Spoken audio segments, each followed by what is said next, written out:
I would think the biggest value will come in is when it actually replaces human labor. I mean, that is so quantifiable, and machines don't come around annually and ask for higher wages, and they don't need health care, and they may need a little maintenance. But if it should replace people in a big way, it would have a lot of value unless somebody else has some other products to do the same thing.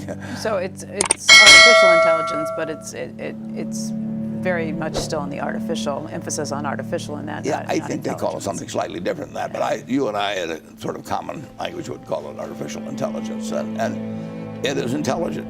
The question is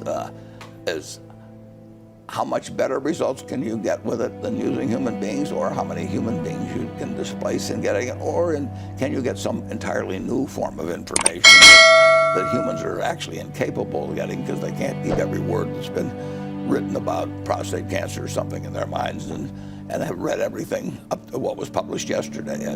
So I think it's got great potential. It has not come along as fast commercially as you would have hoped on that. It's probably growing at a very fast rate, but the base is probably fairly small, and there are people who are going to be chasing you.